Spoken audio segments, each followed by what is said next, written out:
Here's how you can double your ROAS through in-market messaging. And I would say it's still a quite humble headline because we have more than 6x our ROAS with this exact approach last week, right?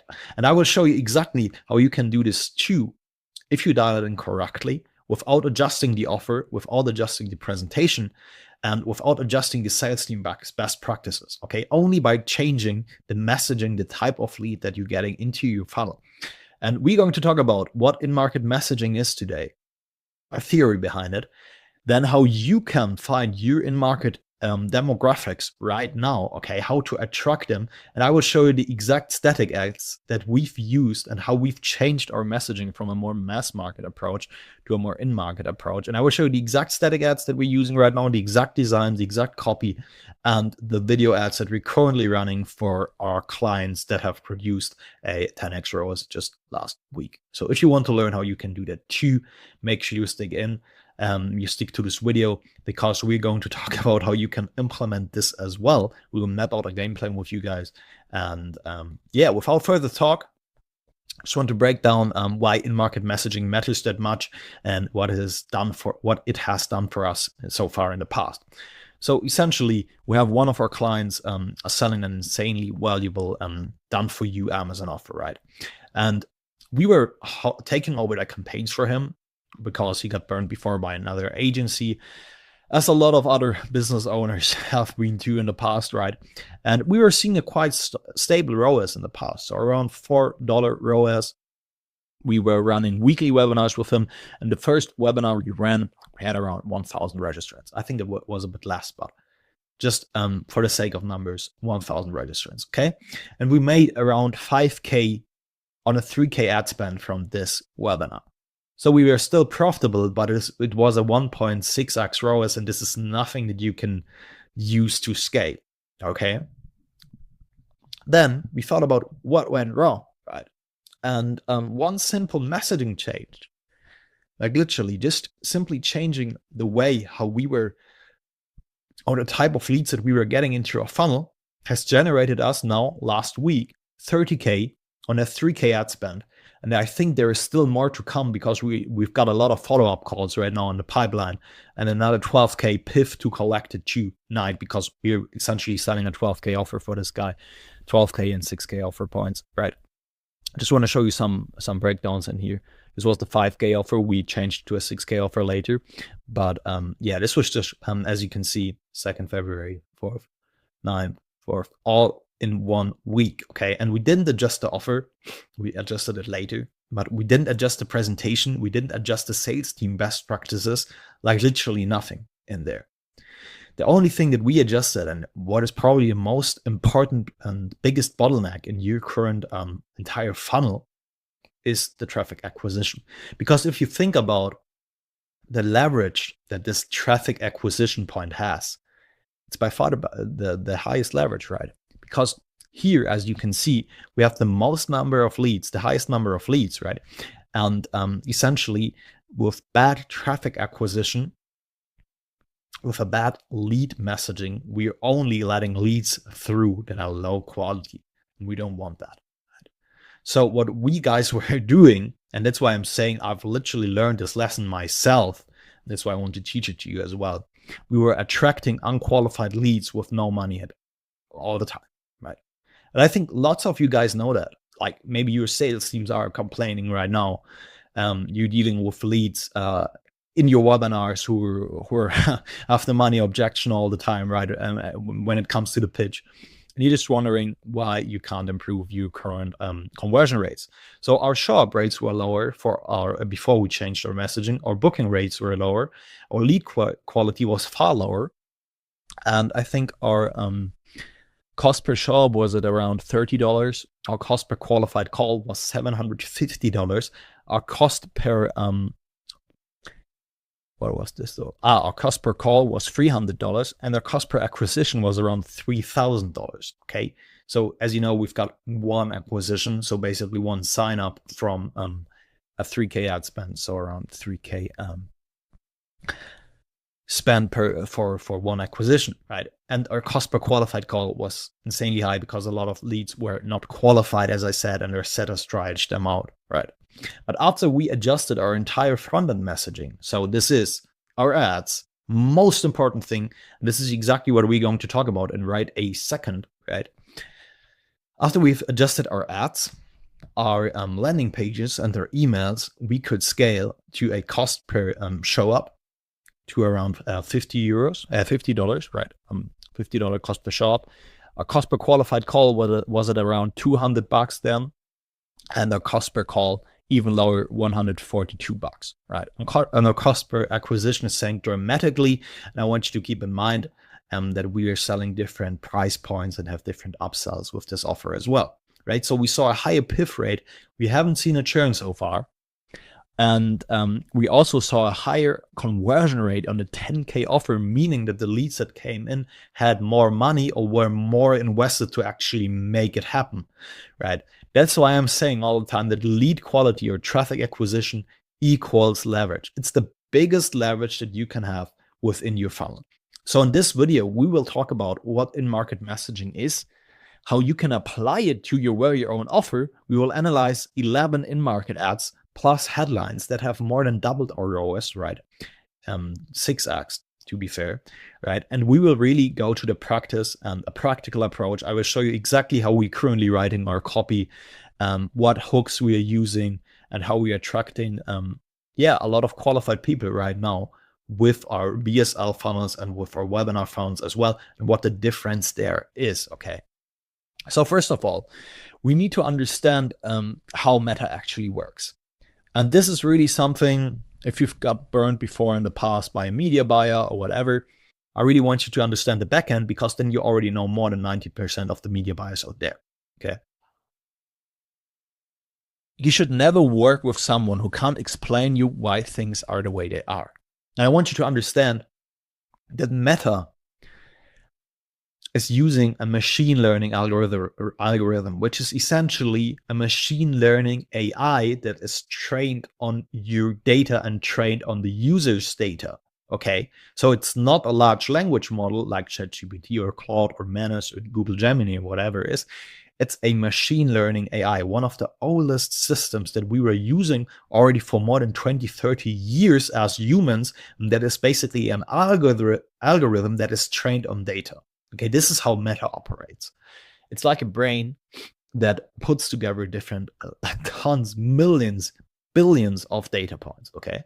Meta collects massive data points, okay? It collects what users like, click, purchase, and watch whatever content in there. So for every single user on Facebook, on Instagram, whatever, there's a bunch of data points. Every single action that you take on Meta's platform and on the platforms that are pixel on the websites is getting tracked and overviewed by Meta, which is collecting all of the data and using it later to predict probability. And if you're thinking, whoa, this is getting far too technical, hold on for a second, because we will just be done in a second, but you need to understand first how this actually operates to understand why we're doing so much effort with our message, right? Meta optimizes for the objective when you basically set up a campaign. Let's say you're doing a lead campaign and you optimize for the event lead, right?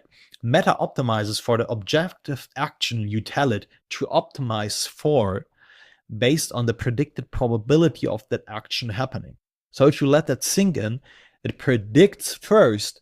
So essentially what Meta is doing, right? It has a bunch of, let me just check real quick. It has a bunch of buckets that it's currently essentially using, right? So there's basically a bunch of, let me do the smart one. Where is it? Yes. It has basically a bunch of buckets, as you can see, right? Let's say this is one bucket, this is the second bucket, all right, okay? And in every single bucket, we have leads in there, okay? 1, 2, 3, and in every single bucket, we have leads, okay? And then Meta basically fishes in these exact buckets, right? So it goes to one bucket with, let's say, 100,000 different people, which it predicts to be the most probable bucket. It's moving probability. This is probability. Probability is decreasing here, okay? So essentially, this is the bucket where Meta thinks these are the leads that are most probable to convert on your action which is in plain English to sign up for your webinar, challenge, whatever. And then it gets feedback, which we're going to talk about in right a second. And right after this feedback, Meta will decide to move to the next bucket, right? And then it will fish in there and see if it gets better results. So basically, the perceived likelihood, the perceived probability of getting results based on Meta's algorithm is declining bucket per bucket. And this is what I want you to understand. Meta predicts the likelihood based on the data points that it has collected in the past that a user will take the desired action that we want them to do, right? And Meta predicts the value of that action because you can also do something like value optimization, where you're basically sending that back $500 or stuff like that back to Meta for every single event that happens. And Meta optimizes for the events that have the highest value, right? That's just basically the optimization logic why a campaign works that way.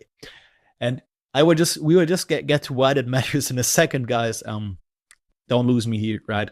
Another thing you need to understand is the pixel and the conversions API.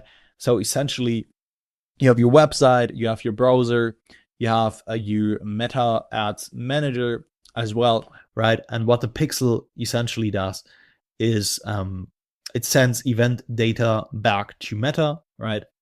And Meta matches that data to user accounts. It's basically training data for its machine learning models.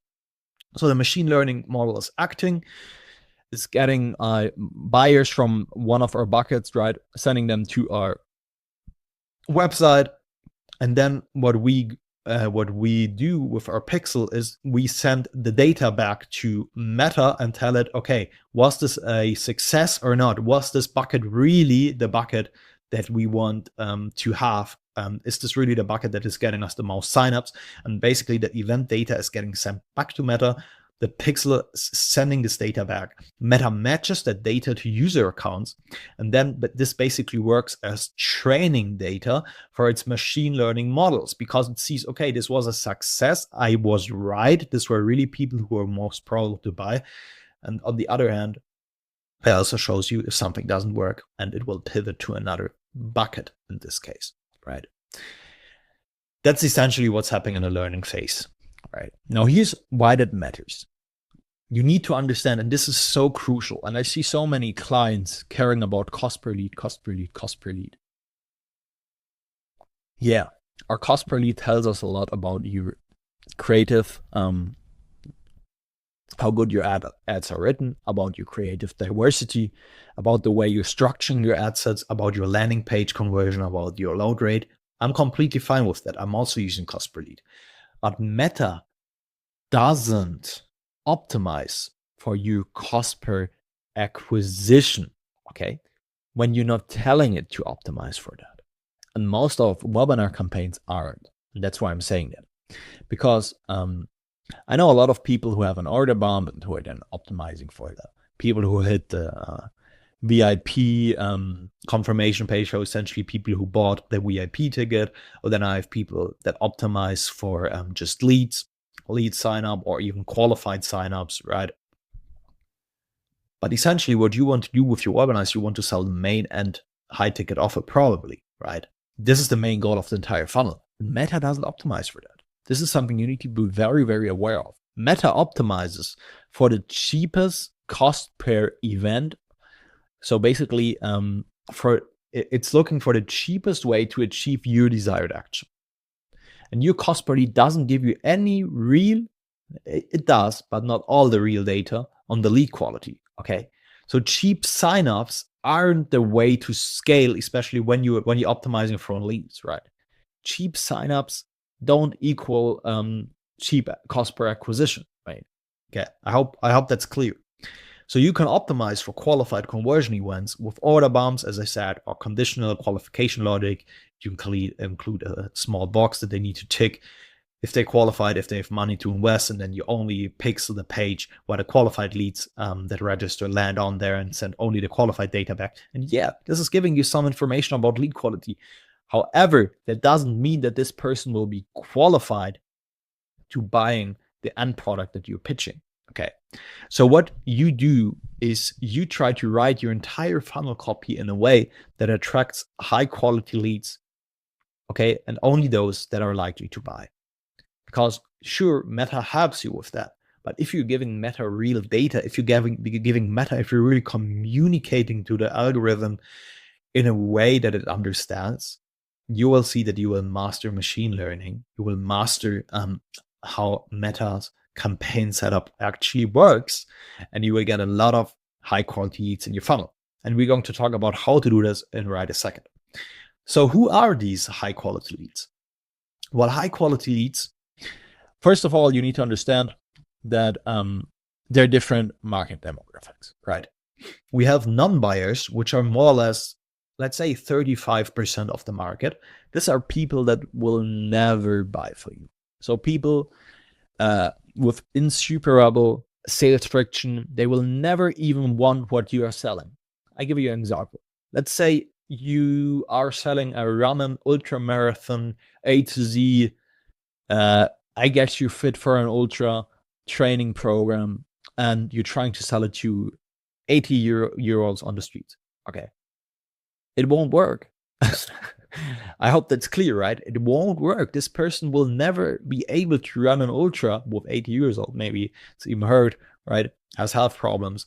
So don't ever do the effort. Don't waste your time and money with this demographic. And this is just an extreme example, but you can imagine there are a lot of people who will never want, no matter the amount of education, no matter the amount of money that you're spending on the ads, no matter the amount of free lead magnets, they will never want what you're selling. And this is a huge part of the market. Just think about how many products you would never buy right now. This is important right now.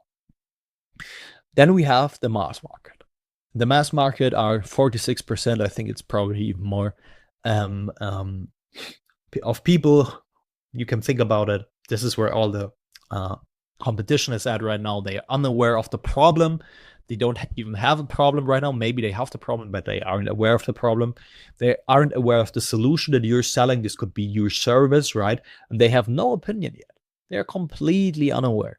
And they require a lot of education, problem agitation, and framing. This is why a mass market has a very high sales friction. You need to show someone who's very, very comfortable right now, maybe doesn't have even any perceived pain,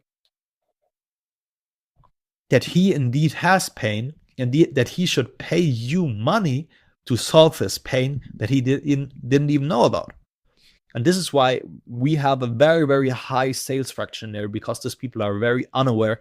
And this is obviously where most of the competition is at, and where you're competing with every single niche out there, with every single industry, and with every single different business model. Okay.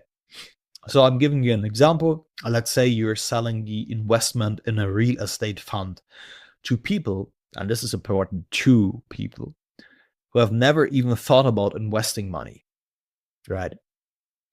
So to people who are completely unaware of the idea of, I could invest money, I don't know, $100 a month, $500 a month in a fund to generate passive income for my rent, right? And you need to sell the idea of investing to them first in general. So they aren't even sold on the idea of investing, which is essentially the bigger idea, the bigger vehicle. Then you need to sell the idea why real estate funds are the best way to do so, to invest money. Why real estate funds, right? And then you need to sell them on why your current fund is the best option for them. Why shouldn't they go to a competitor, right? So a lot of sales friction, as you can see in there, right? So essentially, our graph is more or less like that, right? And our sales friction is declining every single time, right? And we've still got a lot of sales friction with the mass market people. So stay away from these two demographics.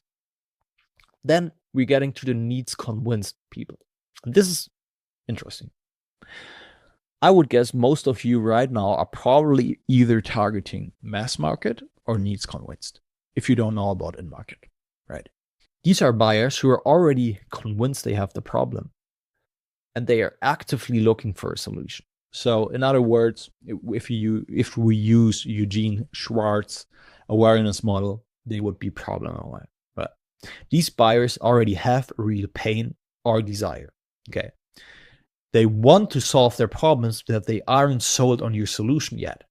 Example could be a corporate 9-to-5er who wants to earn something on the side without investing more than 10 hours a week in this business model. Okay, they are already sold on the idea of starting something on the side, but they aren't sold on your solution or the bigger vehicle your solution is in. For example, for this corporate fiver, he could invest in a real estate fund.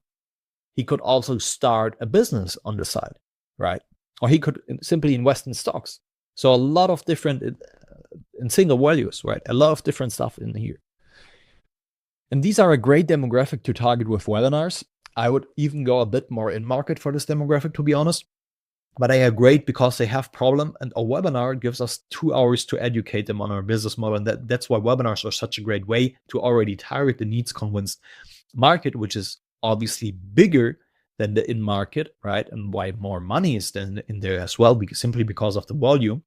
And you can already make them aware and move them down to in market, and then later retarget them with VSL funnels, which is essentially what we're doing right now for this Amazon guy, for example, right? So I will give you a very, very good breakdown of what an in-market demographic is. Okay, so one and a half years ago, not 1 year, I think it was 1 year ago. Yeah, 1 year ago, I was in Morocco, right? Just on vacation, getting some culture, discovering some stuff in there. And the drinking water in Morocco is very important when you're going to a hotel, and normally you pay all inclusive, right? All included, like dinner, brunch, breakfast, bed, everything, like literally everything, all included, right? But what they do in Morocco, and this is a warning for you guys, right? The water isn't included there.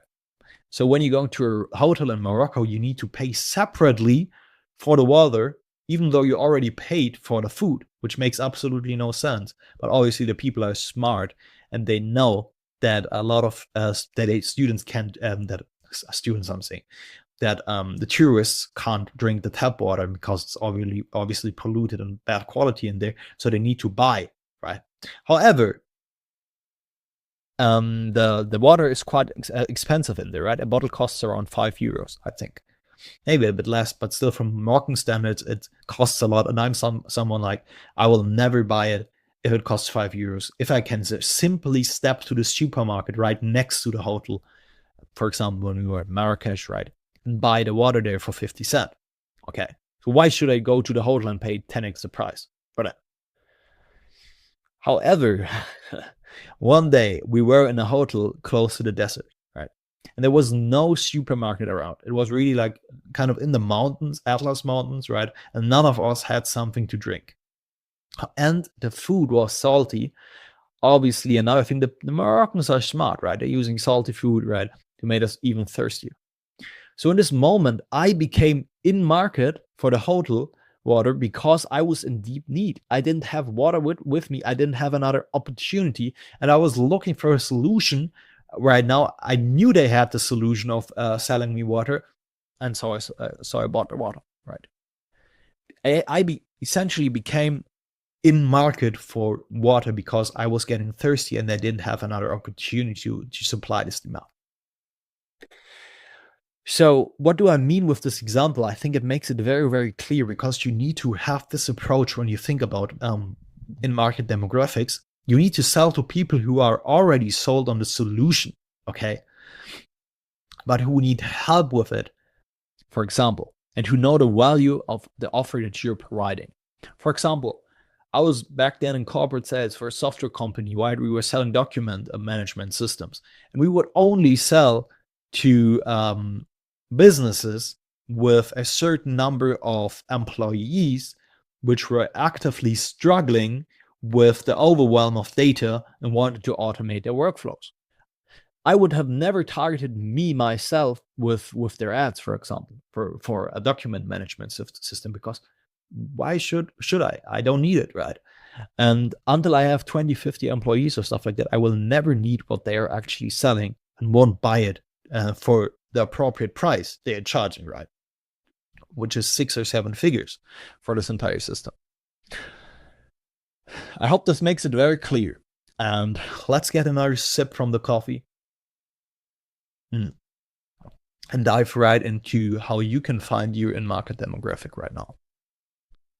You need to be aware that in-market demographics are actively researching right now, right?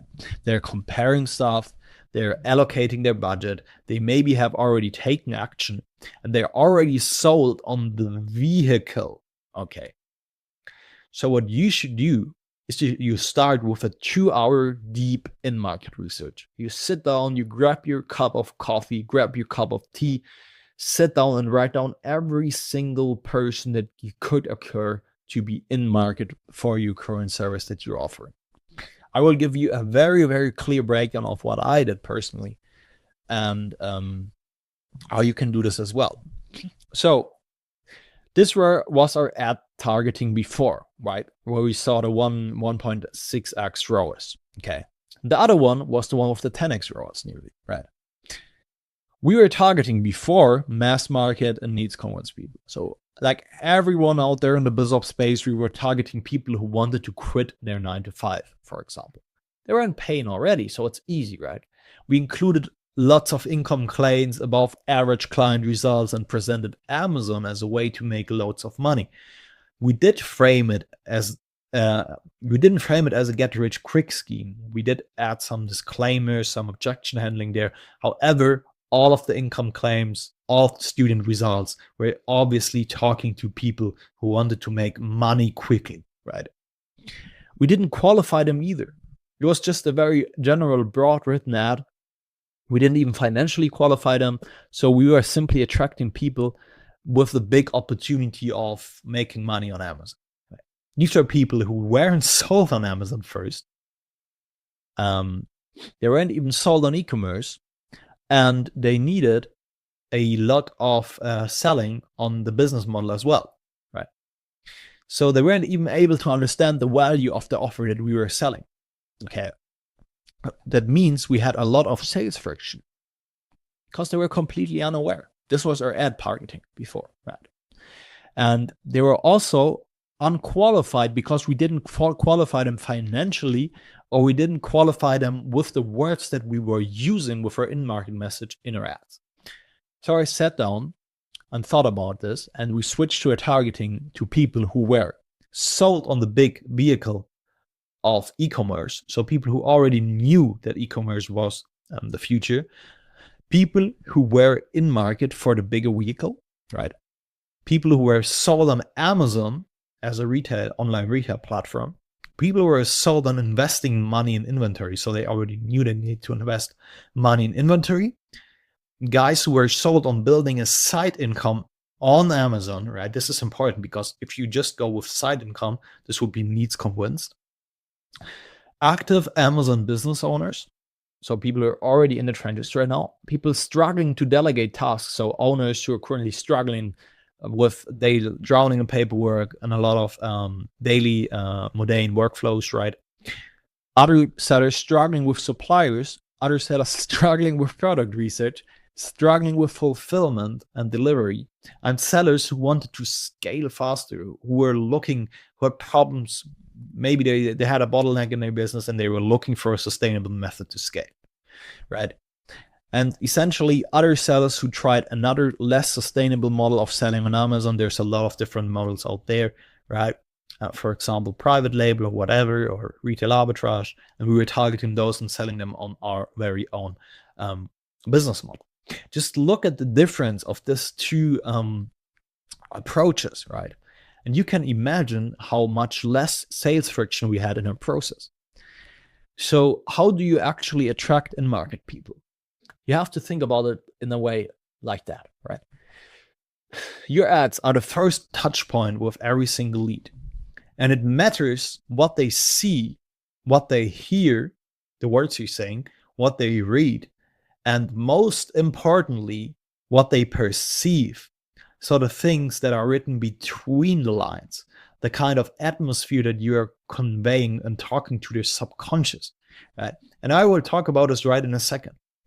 What could be what they see? Well, we switched from filming the ads in his sports car to filming the ads in his actual warehouse. So alone the background was far more in market because people were, oh, well, this guy is in a warehouse. This ad will probably be about selling something on Amazon, right? I want to have a warehouse as that as well. Oh, he's really in the trenches. Authority. This is what they perceive, okay? We're talking to the subconscious, so showing them kind of like indirect proof. Yo, I'm right now in my warehouse. How are you going to tell me this is fake? Right? We redesigned our static ads and used a much more in-market design, looking far more professional. You can see it over there. I just compared these designs. This is like literally complete game changer. Yeah. Then what we did as well is we changed what they read. So we removed written income claims from the captions, from our headlines on the landing pages as well, right? So our headline was something like how everyday people earn life-changing income. Again, income claim, right? We put something like income in the headline. A lot of people are doing this, by the way, selling soap on Amazon, making it stupidly simple. And we was like, this is the main problem with copy right now. A lot of people are writing copy in a way that how it's getting taught, that you should always emphasize on easy, safe, big, new, and so on. But keep in mind that with this type of copy, you're attracting lower quality leads as well. So what we simply did is we made how to build and scale, and this is already talking to the more in-market people who are just looking for a way to scale, right? A profitable Amazon wholesale business. Much more in-market message, right? Already includes the word Amazon wholesale, the entire business model. And then what they hear. We heavily rewrote the in-market copy. We added financial qualification in there. We removed the income claims and we used a much more in-market language. So this could be, we were talking more about revenue, about cost per unit, about margins, about price stability, about price fluctuation. So basically stuff that only people know who are already selling on Amazon, for example. Okay. And I just want to show you right now the exact static ads that we are currently running, and how we changed like literally everything. Just look at this static ad. This was the old design. Someone in a like in front of a hotel, right? With his phone, with his chain. We include here. He hit a $1,600 a day within 3 months, right? $10 million in student sales. Okay. And also look at the design, like very, very simple, very cheap design here. And over there, we have something like this. Okay, warehouse in the background, professional paper, which is already calling out maybe a more, like people who are actually related with a kind of like a more professional approach, right? And then we have something like Amazon sellers. The copy here is new way to make money online. This is like literally the headline. Look at the headline, the new way to make money online. Okay. This is already completely targeting probably even mass market, right? And yeah, it's only talking about results, about nothing. And over here we have Amazon sellers are drowning in paperwork. Okay, and obviously resonates with the paper that you see there behind. So we call out Amazon sellers. And then our headline is how to automate 85% of your Amazon business and earn back your time. Right. So essentially, all of the words that we're using there are talking to people who already have an Amazon business and to want to automate it. There is no income claim there. There's only stuff like percentage and something that Amazon sellers really care about. And this will attract high quality leads. Let's go over there. In the Maybach, right? We mastered Amazon. And we're reading the message that's generated $10 million across our student stores. What do you think? Which kind of lead will convert on this ad? Will they have money or will they just be looking for a get-rich-quick scheme? Over here, for Amazon sellers, the bottleneck in your business could be you. In your business, okay, they already have Amazon sellers only. Can you see this? Okay. Learn how to automate 85% of your day-to-day and focus on what drives profit. Nobody who's mass market or needs convinced cares about this, right? This is only in market. Another thing, new way to make our money online. Okay, this is essentially the same exact stuff. Even though the warehouse there is probably a bit more needs convinced in market. However, as you can see, $70,000 in the first 45 days. The results are true, but they are attracting lower quality leads, Over there we have Amazon wholesale versus retail arbitrage. Who do you think will read this ads? People doing retail arbitrage, right? And this are exactly the type of people who you want to target with this ads, right? Much more professional design than this one over here. It looks much more polished. Just compare this, like really compare seeing an ad like this and compare seeing an ad like this, right? Which would be more credible to you, okay? And over there we have some disadvantages, some benefits over here, and we're only using right in bulk at the lower prices, physically handle inventory. We're only using pain points that these people really have, okay, and language they understand. Again, $1 million, which is a real screenshot, right? But just think about the people that convert on this ad again, right? And look at the design, okay? Over there we have tired of buying from liquidators. So we're calling out people who already have pain with their suppliers because they're buying from the wrong people. Learn a strategy that helps sellers scale without headaches. And in the background, you can see a package, right? This is what they see. And then high profit margins on every product, okay? Stop losing money on products that don't sell. Who do you think will convert on this ad? Someone who who has never sold on Amazon? You won't, right? Find winning products with AI-powered systems. Nice design. Amazon sellers, calling them out. And this is a more sold on the bigger opportunity. Online retail is massive. Everyone who knows this will click on this ad. Run an Amazon business in your spare time without quitting your job. Why did we write it like this? Because there no online retail is massive. That doesn't mean they have already started. They care about running something on the side because a lot of people don't want to go in right now. And I heard the objection but these people have no real pain. They will have the pain. You need to make them aware of the pain that they will feel in the future and basically sell the opportunity. So maybe they don't have the pain because they're already earning good money right now, but everyone wants to earn more money probably. And especially if you're writing the ads in a way that is calling out people who already want to start something on the side, you skip this part of creating fake pain in there because you're basically just appealing to the North Star, to the desired outcome of creating something on the side. And over here, you can see require startup capital. This is a big qualifier, right? And over here, I have just 100 clients earning extra income on the side. So nothing like my client made $45,000. No, very humble, okay? Amazon is the future of retail while keeping your main salary. Again, keeping your main salary indicates they already have a main salary, right? So I've written this intentionally in this way because I wanted to call out people who are already selling, who already have as you can see over there for corporate professionals ready to invest in inventory, who already have money to invest and who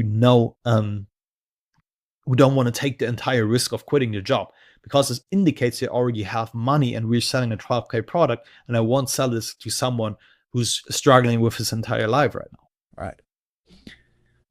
So just think about the difference in lead quality that these two designs, two different in-market static ad sets are attracting right now, okay? And the next thing that we're going to talk about right now are video ads. And this is very important because we normally do something like 70% video ads and then 30% of static ads in our ad sets. Because we generally see a better click-through rate and better quality of leads coming through the video ads, right? However, static ads are very important as well. And by the way, we have got around 20 of these ads, I think 22. So these aren't all ads that we're running right now. For video ads, you need to understand what a majority hook is. So essentially, there are a lot of minority hooks, okay? And the minority hook is calling out a customer with something like if that, hooks that you see literally everywhere. If you're currently selling on Amazon, then you want to know this, right? Or whatever. However, a majority hook is a hook that is indirectly calling out these customers with a much more, let's say, appealing copy, okay? And a much more higher converting copy that, however, still includes the financial qualification and talks to this exact demographic, but it doesn't call them out in a way like this. It's indirect, and I will show you right now what I actually mean by that.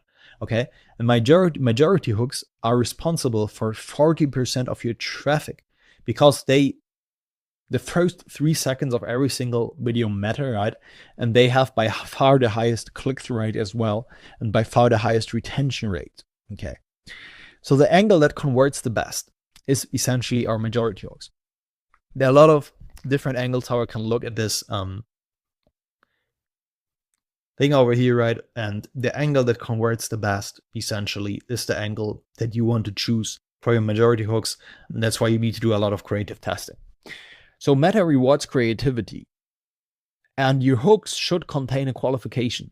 So pay attention to every single word that you use, okay, for the majority hooks. Rule number 1 is don't use AI to write ad copy.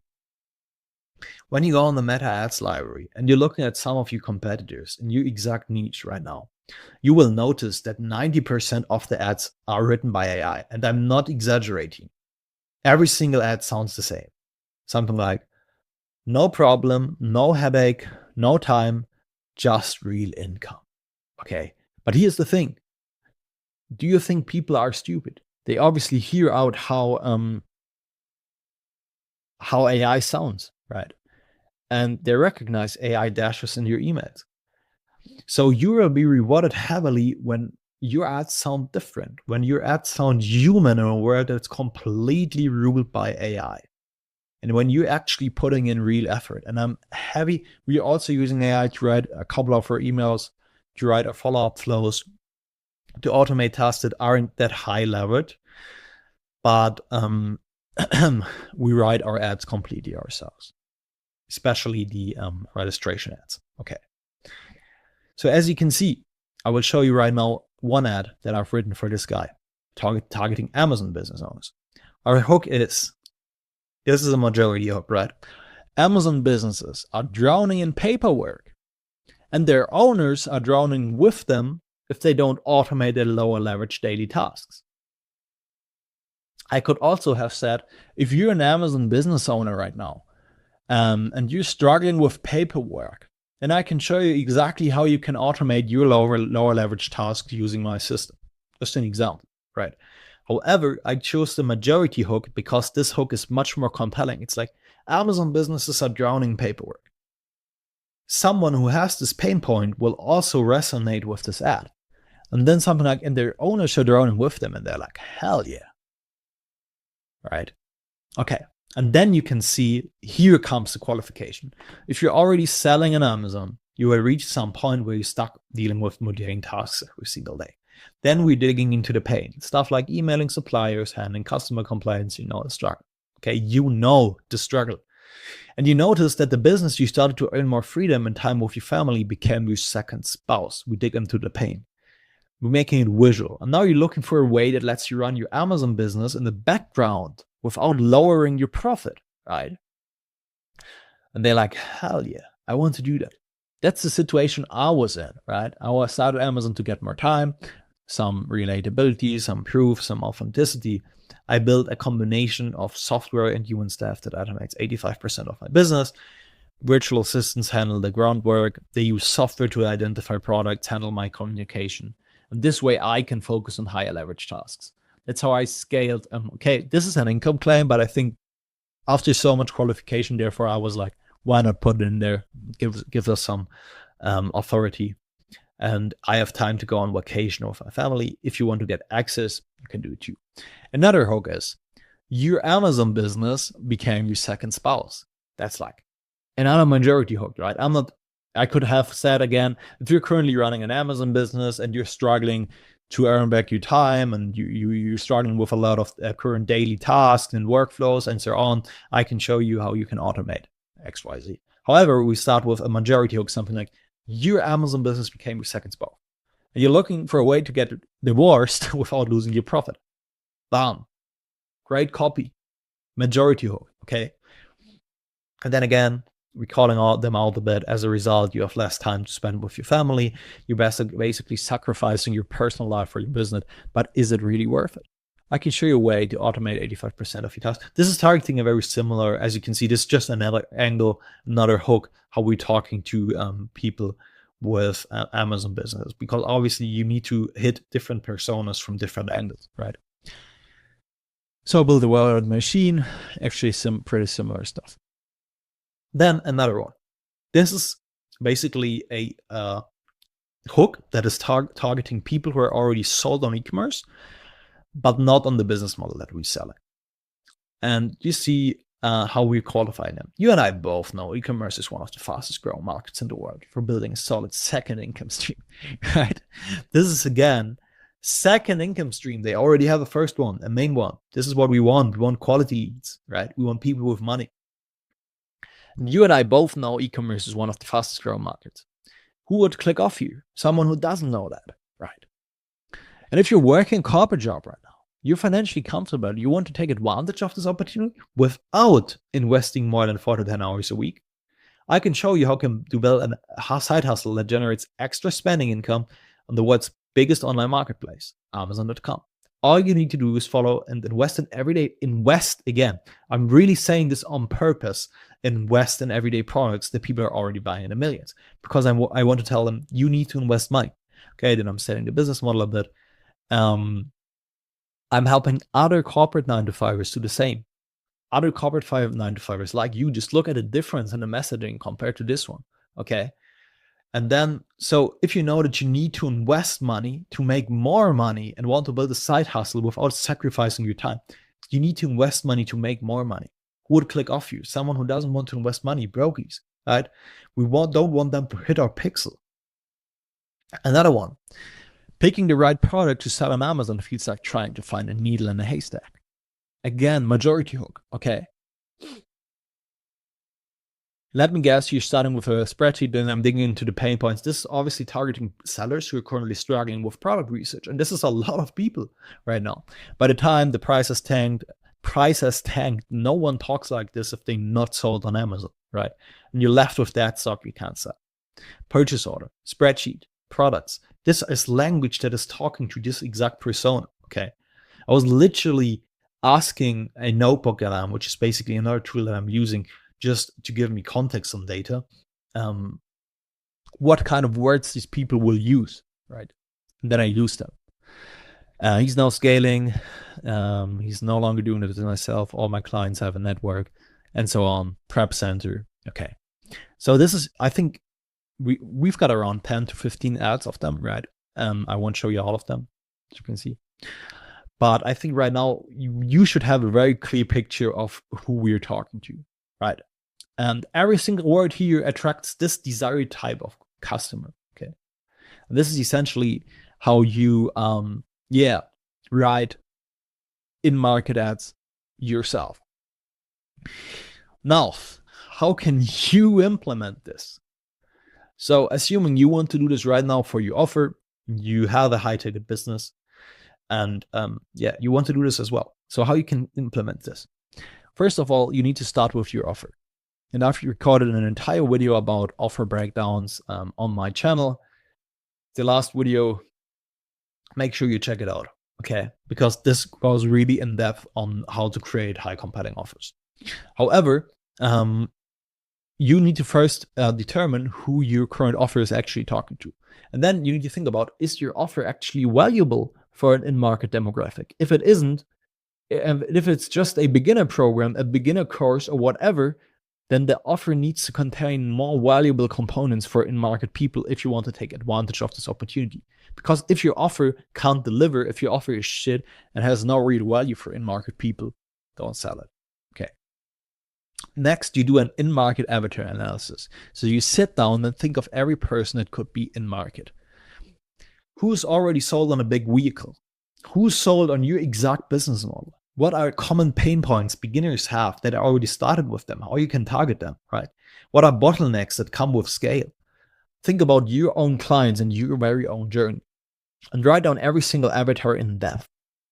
What are their conditions, their values, which words do they use, what do they care about? Okay, this is very, very, very important. And because I want to help you a bit, I've prepared you a prompt, which essentially returns you 20 distinct in-market demographic personas for your exact business model. You just have to insert it over here and your offer, and it returns you around 20 different in-market people. I won't say this prompt replaces all of your brain work and doing all of the research yourself, but it helps with that, okay?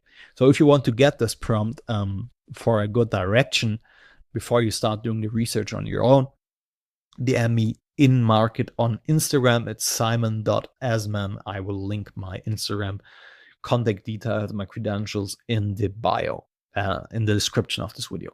Okay. So next, once you've done that, you start writing the front end copy to these different personas. You start with the ads, and I think we've covered in depth how to write high compelling ads right now. Right? I can't help you with writing copy. Then you adjust the landing page copy. The headline, the subheadline, and the landing pages must be congruent with your ad message. Never write in-market ads, but then send them to a mass market landing page talking about completely different things. It makes no sense. Also, the VSL, when you're using a VSL, needs to be in-market. Then tailor the email and reminder flow. The email should use in-market language as well and target pain points of in-market demographics. Educate people who are already sold on the model and who have more knowledge. Keep this in mind and nurture them on more advanced stuff. Okay, try to find a common denominator between all of the different in-market demographics here. Then you adjust the presentation. This is if you're running a webinar or whatever. This could also be adjust the VSL, okay? The biggest problem is a presentation that's written for completely unaware people when you're targeting and getting an in-market people with your ads. So these people are already sold on the vehicle, okay? They are actively doing it, so don't bore them with why this business model matters. They already know this. And focus really heavily on selling your exact system, on your solution, on what makes you different, and deliver them a bunch of value, like really 1.5 hours of pure value that they will work with you. Okay. Then dial in the sales team, make the sales team aware of who they will be talking to, because probably they have been talking to other people in the past. Make them aware of them. Send them an ICP breakdown deck and let them go through your ads, the landing pages, the VSL, the webinar, and the emails, so they know exactly what leads see before they hit your sales call, right? And track the UTM data. So what we do, we essentially let the sales team know exactly which ads the booked calls came from, so what their pain points are, the dreams, the angles, and so on, right? And we track this with custom fields in our CRM, and we also have an automation where it looks up the UTM tracking data in our CRM before a call happens, and then they can basically see like which ad the person came from, and they know which their pain points are and which kind of persona this is, right? And then what you want to do is, this is, for example, the breakdown for this Amazon guy. It's an AI breakdown, but pretty solid. It's based on the ads that I've written, based on the VSL, based on the research, and they basically see exactly which kind of persona they're targeting, right? And they know exactly who will probably be on their calls, okay? This is why I sent the sales team. Then you design a backup plan. So the biggest problem with in-market demographics is that one day, because the in-market demographic is small, you will hit a creative fatigue because all of the in-market leads have already seen you, okay? And that's your sign to transition to the needs-convinced market for now and educate them and sell them and make them in-market, okay? But do not worry, if you're selling in the European or American market, this will take a lot of spend and time to hit the in-market limit depending on the kind of market that you're targeting right now, the niche you're in, obviously, right? Be 3 steps ahead of time. Prepare a needs convinced funnel already and start split testing it, okay? Design new ads, a new landing page, new email sequences, a new presentation, and already split test it, dial it in, and once the time has come, you switch completely to all and allocate all of your spend towards the needs convinced funnel, Okay. And this is essentially how you progress. This is how you can implement in-market messaging right now, and how we've successfully 6x'd our ROAS, and how you can significantly improve your conversion rates, your overall cost per qualified call, your cost per call, your cost per acquisition, your cost per show up. If you're running a webinar, because these people will be more invested as well, will be higher quality. And yeah, if you want to learn how you can do this with us guys, how we guys can come in there and design you ads like this, for example, just aesthetics, right? I've got a bunch of more of them, or write you ad copy like that, dial in the entire funnel, implement split testing, implement the entire tracking backend, making sure we optimize for data, we optimize based on data, right? Then you feel free to hit me on Instagram. Yeah, reach out to me on Instagram. I think that's the best way, probably. Simon.Assmann, right? I will link my profile here in the bio. And also feel free to book a call with me, a free consulting call, essentially, on my website, growinginfo.com, where you can find, my Calendly. Yeah, with that being said, guys, I think it should be very, very clear how in-market messaging works and why you should do it if you're selling a high-ticket business, that a high-ticket service that is sold on a sales call. And if you're looking to increase your conversion rates, double your ROAS, get more out of the spend that you're currently spending. And by the way, this also appeals for content, right? So also the way how you structure your content, the words you use, the titles you use for your organic content is targeting a certain type of demographic. Okay. With that being said, guys,